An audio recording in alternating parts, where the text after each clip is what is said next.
Unfortunately, I think the dad has that much control over Daniel. But it's like we're blaming. There was no jab, nothing changed.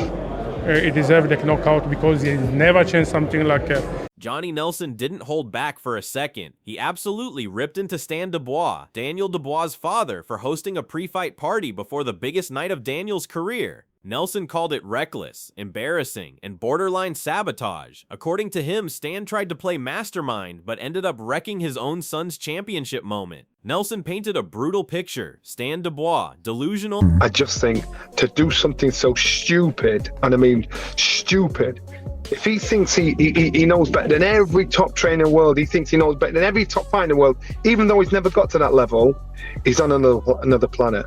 And I think he made an expensive mistake at the cost of his son's cost of his. And out of touch, living on another planet where his ego overshadowed the reality of the fight. He accused Stan of costing Daniel everything with his misguided decisions. Nelson's words were sharp. This wasn't bold, it was brainless. He slammed Stan for dragging street-level drama into elite championship boxing, creating chaos during fight week instead of focus. Now, if my man's putting a party on and saying, we ain't fighting unless all the crew come in, on fight night, he's an idiot. I don't know him personally, so I can't, but what I'm seeing is foolishness. How can you be so stupid? That's street mentality. This is world-class boxing. Pre-fight party wasn't just a bad call, it was a disaster waiting to happen. Stan turned a serious fight into a backyard mess, and Nelson made it clear the consequences were fatal for Daniel's chances. Carl Froch chimed in and didn't sugarcoat it either. This is war, not a birthday bash, Froch said, making it crystal clear that fighters at the top of the sport must approach. You're not in party mode, you're in fight mode. You're in, I could be walking to a certain death mode here. This is the hurt game. This is a dangerous, hard sport where people get seriously injured in there. And when you're fighting, you want to be in the mode of fight zone, fight mode. Let's go, I'm going to battle, I'm going to war, I'm a fucking warrior. I'm going in there to do some damage and potentially getting some damage done to me. Approach big nights like warriors, not party guests. The fact that Dubois' camp thought it was appropriate to host a gathering before facing a dangerous opponent like Oleksandr Usyk, Froch argued, showed just how unserious and out of touch the team really was. Froch reiterated the point. This wasn't a celebration, it was a battlefield. The team had to be in kill mode, not hospitality mode, and they failed to understand that. There's pressure coming on more and more, even by people just saying, good luck, mate. You've got this, mate. You're going to smash him, mate. It's just a bit more pressure, a bit more tension, a bit more expectancy from them that's added on to the fighter. The fighter's going into the ring, not only wanting to win the fight for himself, but also feels the added pressure from the team. The difference. Trainer Dave Caldwell took the criticism even deeper. He pointed out that all the fake confidence pumped up by the party and the supporters only piled unnecessary pressure on Daniel's shoulders. The cheers, the pats on the back, the empty words of encouragement, none of it empowered Dubois. It crushed him. Caldwell described how Daniel walked into the ring carrying everyone else's fantasy. It's not the way that I think you should prepare for an undisputed heavyweight championship. I can't see how his mind. Surely you want to give yourself the best possible chance. That said, he went out, he gave it his best, and he lost. He lost to the better man, and it was a case. Not his own fire. He wasn't focused on the fight. He was trapped under the weight of expectations created by a circus of hype. Following Caldwell's blunt assessment, veteran commentator Adam Smith doubled down. He said this wasn't just a defeat in the ring, it was a collapse in preparation. Daniel Dubois didn't give himself a real chance, and Stan Dubois ensured it by throwing distractions in his path. Against a generational talent like Usyk, Smith said there is no room for careless energy. The levels were clear and Daniel was never close. Then came Don Charles, the trainer trying desperately to manage the optics. He went into full PR mode, rebranding the pre-fight party as a small gathering, but the damage was done. No matter what label he tried to slap on it, the result was the same. A fighter on the brink of the biggest test of his career doesn't need crowds, music, and noise. He needs laser focus. Charles even tried to justify the. Let's retract. Let's replace the word party with gathering. It was a gathering. Okay. Okay. Right. That the same gathering we used for the prep on fight day for the chaos by comparing it to Daniel's preparations for the Anthony Joshua fight, but that logic was laughable. Joshua isn't Usyk, and that fight wasn't for the undisputed crown. Charles's spin job only made the situation look worse. The optics of Fight Week were shocking. Stan Dubois, with Don Charles's compliance, had created a circus atmosphere around a career-defining night. This wasn't a warm-up, it was a meltdown in the making, and trying to explain it away after the fact only confirmed how ridiculous the setup really was. Adam Smith treaded carefully with his comments, but even he couldn't ignore the elephant in the room. Stan Dubois is not a qualified trainer. He's a father trying to play coach, running things like a family reunion instead of a high-stakes title camp. Smith pointed out how bizarre it was that Stan even goes by two names, but that wasn't the real issue. The real issue... Covering this sport for a long time, I haven't seen that sort of thing before. However, Don Charles has come out saying they had it last time, it worked with the AJ fight. Dave Dubois, Stan Dubois, goes by two names, doesn't he? Has a very, very special relationship with his son, and maybe he thinks he knows best. This is where the difference is with a trainer, Don Charles. Did Don want it? He said that's what we did before, and it worked with AJ. Maybe Daniel's the sort of guy that like to keep things the same way, but the picture's coming out. Yeah, look, it's not. With Stan's insistence that past methods applied to every future battle, that logic simply doesn't work at the elite level. What worked against Joshua wasn't going to work against Usyk, especially when the preparation was wrapped in ego and poor decision-making. Smith made it clear the pictures from Fight Night didn't show a team ready for battle. They showed a squad in denial. Stan may love his son, but his actions suggested he loved control more, and it cost Daniel dearly. Former world champion Duke McKenzie didn't mince words either. He said having 60 or 70 random people around Daniel before the biggest fight of his life was a disaster. Whether you call it a party, a gathering, or a PR stunt, it reeked of bad planning.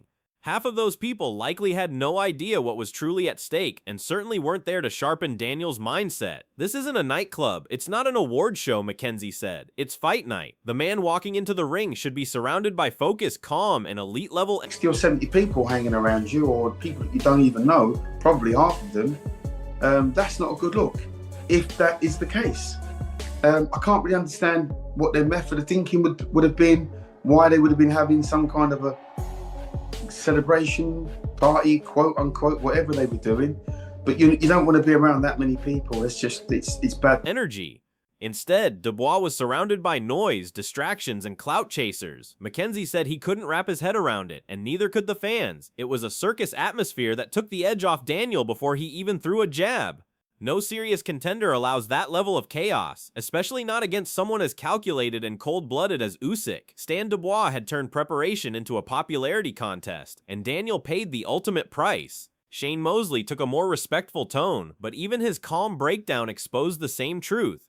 Daniel Dubois was never ready for this version of Oleksandr Usyk. The mental pressure, the experience gap, and the aura of a true champion were overwhelming.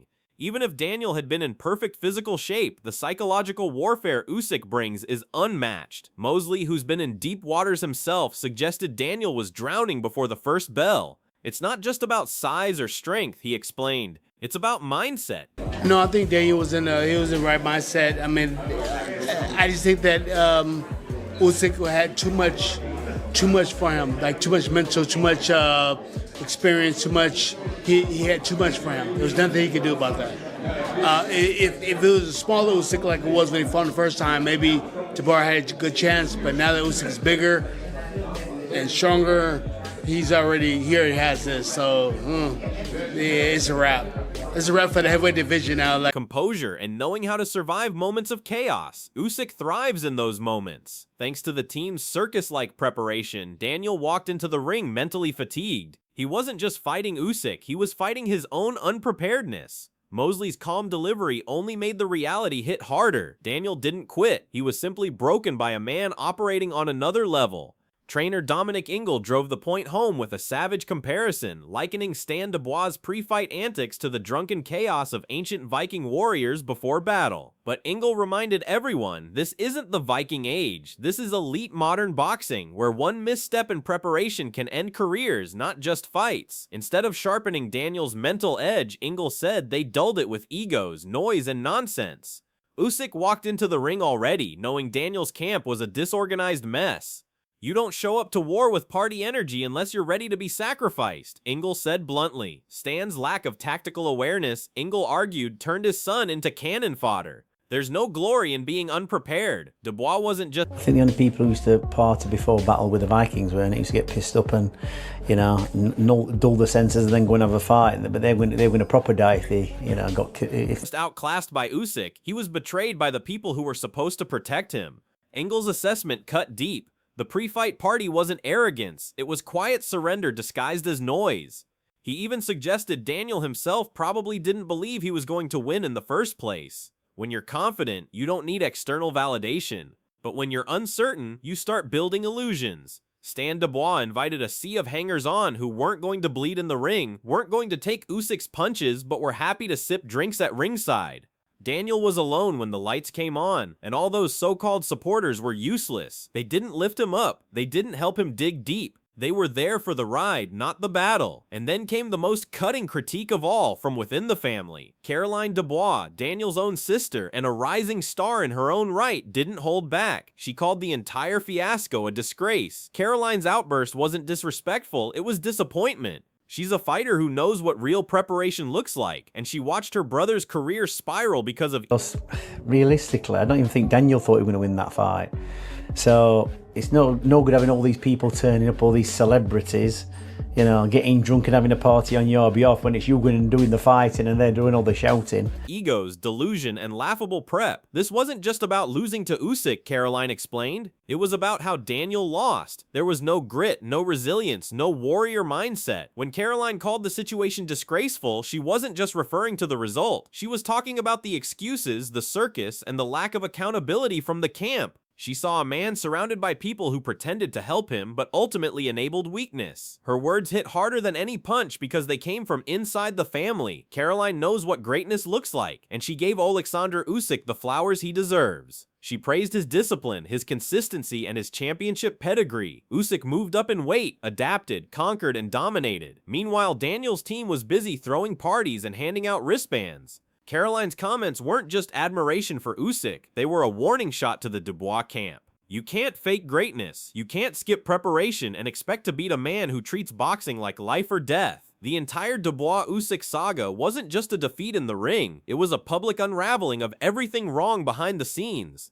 From the moment footage emerged of Stan Dubois orchestrating that reckless pre-fight party, it was clear there's no pretend, the man is supremely talented, but time and season is everything in the sport. Daniel was walking into the lion's den already broken. Usyk came in calm, focused, and carrying the weight of multiple world titles, while Daniel entered surrounded by noise, egos, and empty hype. Every voice from Johnny Nelson to Dominic Engel, from Adam Smith to Caroline Dubois pointed to one undeniable truth. Daniel Dubois wasn't just outboxed. He was sabotaged by those closest to him. Stan turned a high-level training camp into a PR stunt, and Don Charles, instead of enforcing control, allowed the madness to continue. There were no excuses, no controversial calls, just a cold, clinical masterclass from a fighter who lives for legacy against one who was swimming in confusion. Caroline's brutal honesty sealed the narrative. Even his own family had enough of the circus.